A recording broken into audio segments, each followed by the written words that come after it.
Hi students, welcome to வெனடாய்ஸ் institute. இன்றைக்கி நம்ம இந்த வீடியோவில் ரொம்ப முக்கியமான விஷயம் பார்க்க போகிறோம். அது என்ன அப்படின்னா, எஸ்எஸ்சியில் ரீசெண்டாக ஒரு நோட்டிஃபிகேஷன் வந்துச்சுல, அந்த செலெக்ஷன் போஸ்ட் அப்படின்னு சொல்லிட்டு. அதில் ஏஜ் லிமிட் வந்து பார்த்திங்கன்னா நிறைய பேர் தொடர்ந்து டவுட் கேட்டுகிட்டே இருக்கீங்க. என்ன விஷயம் அப்படின்னா, ஏஜ் லிமிட்டு ஓகே சரிங்களா, ஆனால் எந்த டேட்லேருந்து எந்த டேட்குள்ளே பிறந்திருக்கவங்க எலிஜிபிள், இதை தாண்டி ஓபிசிக்கான ஏஜ் லிமிட் என்ன, எஸ்சி/எஸ்டிக்கான ஏஜ் லிமிட் என்ன, இந்த மாதிரி கேட்டகரி வைஸ் ப்ராப்பரான ஏஜ் லிமிட் கொஞ்சம் சொல்லுங்கள் சார் அப்படின்ட்டு ரொம்ப பேர் கேட்டுகிட்டே இருந்தீங்க. அதுக்காக இந்த வீடியோ. ஓகே, ஸோ இந்த எஸ்எஸ்சி செலெக்ஷன் போஸ்ட்டுக்கான ஏஜ் லிமிட், நீங்கள் இந்த எக்ஸாமுக்கு உண்மையாலுமே எலிஜிபிள் தானா, என்ன எக்ஸாக்டாக டேட் ஆஃப் பர்த் இருக்கணும், எல்லா தகவலுமே இந்த வீடியோ சொல்கிறேன். வீடியோ வந்து கடைசி வரைக்கும் பாருங்கள். ஓகே, இதே மாதிரி இம்பார்ட்டன்ட் அப்டேட்ஸ்லாம் வேணால் சேனலை சப்ஸ்கிரைப் பண்ணி பாருங்கள். வீடியோ லைக் பண்ணுங்கள், கமெண்ட் கொடுத்துக்கு ஷேர் பண்ணுங்கள். வாங்க நம்ம வீடியோக்குள்ளே போயிடலாம். சேம் டைம் இந்த எஸ்எஸ்சி செலெக்ஷன் போஸ்ட் பற்றி உங்களுக்கு வேறு ஏதாவது தகவல் தெரியணுனாலும் அதை கமெண்ட் பண்ணுங்கள்.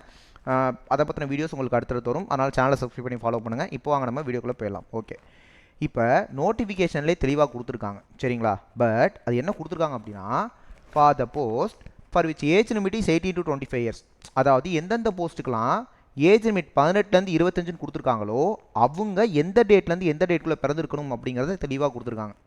ஓகே, ஸோ இந்த இடத்துல பார்த்தீங்கன்னா உங்களுக்கு தெரியும் கொடுத்துருக்காங்களா, என்ன கொடுத்துருக்காங்க.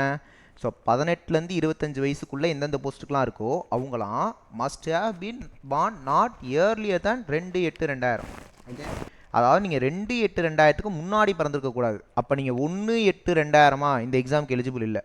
சரிங்க சார், நான் 2/8/2000 எலிஜிபிள் ஆனால் எலிஜிபிள், ஏன்னா இதுக்கு முன்னாடி தான் எலிஜிபிள் இல்லைன்னு தெளிவாக சொல்லியிருக்காங்க. அதே மாதிரி நாட் லேட்டர் தேன் 1/8/2007, 1/8/2007க்கு அப்புறமும் நீங்கள் இருக்கக்கூடாது. ஓகே, அப்போ 2/8/2000லேருந்து 1/8/2007க்குள்ளே நீங்கள் இருந்தீங்கன்னா நீங்கள் 18லேருந்து 25 வயசு சொல்லியிருக்க போஸ்ட் எல்லாத்துக்கும் எலிஜிபிள். சேம் அதே மாதிரி தான் எல்லாத்தையுமே கொடுத்துருக்காங்க. இப்போ 18லேருந்து 27க்கு என்ன ஏஜ் லிமிட்னா, 2/8/1997க்கு முன்னாடி பிறந்திருக்கக்கூடாது, 1/8/2007க்கு அப்புறம் பிறந்திருக்கக்கூடாது. ஓகே, அந்த மாதிரி ஒன்றும் கொடுத்துருக்காங்க. 18லேருந்து 28 என்ன சொல்லியிருக்காங்க, 2/8/1997க்கு முன்னாடி பிறந்திருக்கக்கூடாது. ஆனால் இந்த டேட்டுக்கு அப்புறம் பிறந்திருக்கக்கூடாதுன்னு ஒரு விஷயம் இருக்குது பார்த்தீங்களா, அது எல்லாத்துக்குமே சேம் தான் அப்படின்னு நினைப்பீங்க. இந்த இடத்துல மாறுது. நான் தெளிவாக சொல்கிறேன் பாருங்கள். எந்தெந்த போஸ்ட்டுக்கெலாம் 18லேருந்து 30 சொல்லியிருக்காங்களோ அதுக்கெலாம் 2/8/1995க்கு முன்னாடி பிறந்திருக்கக்கூடாது, 1/8/2007க்கு அப்புறம் பிறந்திருக்கக்கூடாது. ஆனால் இப்போ நான் சொல்லிகிட்டு இருக்க ஏஜ் லிமிட் எல்லாமே அன்ரிசர்வ்டுக்கான தான் சொல்லிட்டு இருக்கேன். ரைட்டா, இப்போ நீங்கள் ஓபிசிலாம் இருந்தீங்க அப்படின்னா உங்களுக்கு லைட்டாக மாறும், எக்ஸ்ட்ரா ரிலாக்ஸேஷன் கிடைக்கும். நான் அதையும் சொல்கிறேன், வீடியோவோட கடைசியாக சொல்கிறேன் பாருங்கள்.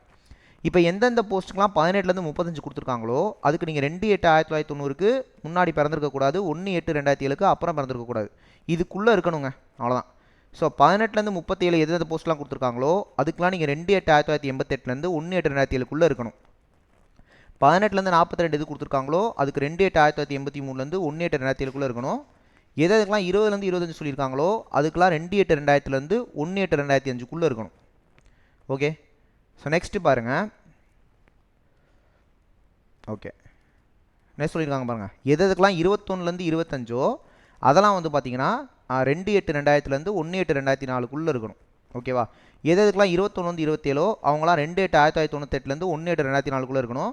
எதுக்கெலாம் 21லேருந்து 28 அவங்களாம் 2/8/1997லேருந்து 1/8/2004க்குள்ளே இருக்கணும். எதுக்கெலாம் 21லேருந்து 30 அதெல்லாம் 2/8/1995லேருந்து 1/8/2004க்குள்ளே இருக்கணும்.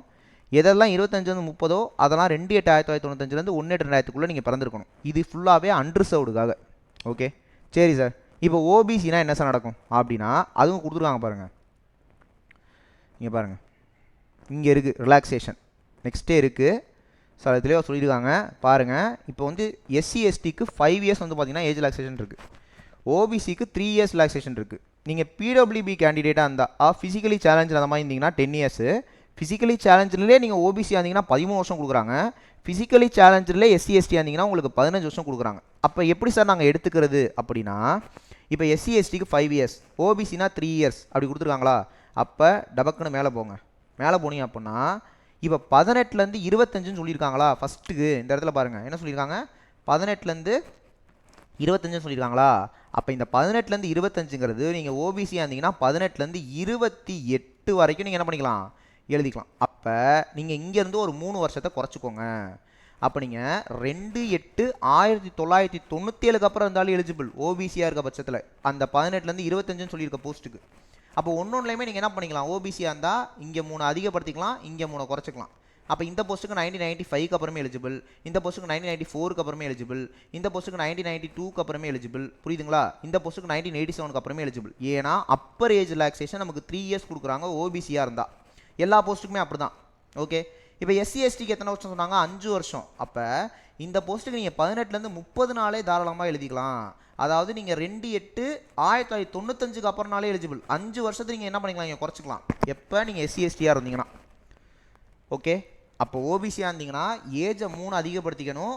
இதுக்கு முன்னாடி பிறந்திருக்கக்கூடாதுன்னு ஒரு வருஷம் இருக்குல்ல, அது வந்து 3 குறைச்சிக்கோங்க. எஸ்சி எஸ்டியாக இருந்தீங்கன்னா வயசில் 5 அதிகப்படுத்திக்கிட்டு இதுக்கு முன்னாடி நீங்கள் பிறந்திருக்கக்கூடாதுப்பா அப்படின்னு சொல்கிறாங்களே, அது வந்து 5 குறைச்சிக்கோங்க. ஆனால் இதுக்கு அப்புறம் பிறந்திருக்கக்கூடாதுன்னு ஒரு ஏஜ் இருக்குல்ல, அதை பொறுத்த வரைக்கும் எல்லாத்துக்குமே எல்லா கேட்டகரிக்குமே சேமாக தான் இருக்கும். அதில் ரிலாக்ஸேஷன் எதுவும் கிடையாது.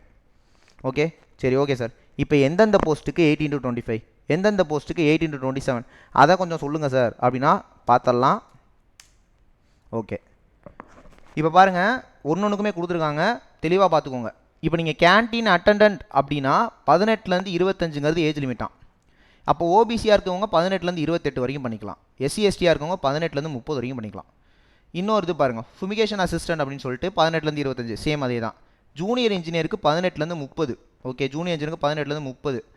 டெக்னிக்கல் சூப்பரண்டென்ட்டுக்கு 18லேருந்து 30. அப்போ ஓபிசியாக இருந்தால் 18லேருந்து 33, எஸ்சி எஸ்டியாக இருந்தால் 18லேருந்து 35, ரைட். டெக்னிக்கல் அட்டண்டன்ட்டுக்கு பாருங்கள் 18லேருந்து 27. சயின்டிஃபிக் அசிஸ்டண்ட்டுக்கு பாருங்கள் 18லேருந்து 30. Okay,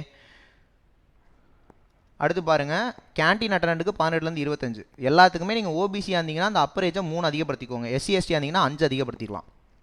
okay, so senior scientific அசிஸ்டண்ட்டுக்கு 18லேருந்து 30, எம்டிஎஸ்க்கு 18லேருந்து 25, கேல் கேரட் இன்ஸ்ட்ரக்டருக்கு 20லேருந்து 25. ஓகே, ஸோ மேனேஜர் கம் அக்கௌண்டருக்கு 18லேருந்து 30, ஃபயர்மேனுக்கு 18லேருந்து 27. அப்போ அவங்க கொடுத்துருந்த ஒவ்வொரு ஏஜும் என்னென்ன போஸ்ட்டுக்குங்கிறத பார்த்துக்கோங்க. ஓகே, இப்போ மல்டி டாஸ்கிங் ஸ்டாஃப் சானிட்டரி அப்படின்னா 18லேருந்து 25 சொல்லியிருக்காங்க. இப்போ என்ன அர்த்தம்? ஓபிசியாக இருந்தால் 18லேருந்து 28. ஓகே, எஸ்சி எஸ்டி இருந்தீங்கன்னா 18லேருந்து 30. பட் அந்த 18ங்கிறது மாறாது, ரைட். எல்லா கேட்டகரிக்குமே அந்தந்த போஸ்ட்டுக்கான மினிமம் ஏஜ் அப்படியே தான் இருக்கும். இப்போ ஒரு சில போஸ்ட்டுக்கு 20 இருக்கா, எல்லா கேட்டகரிக்குமே 20 தான். ஒரு சில போஸ்ட்டுக்கு 18 இருக்கா, எல்லா கேட்டகரியுமே 18 தான். அப்புறம் ஏஜ் தான் நமக்கு என்ன பண்ணுவாங்க, ரிலாக்ஸேஷன் கொடுப்பாங்க. நான் டேட்டோடே தெளிவாக என்ன பண்ணிட்டேன், சொல்லிட்டேன். ஓகேவா? ஸோ இதுதான்ப்பா ஏஜ் லிமிட்டு.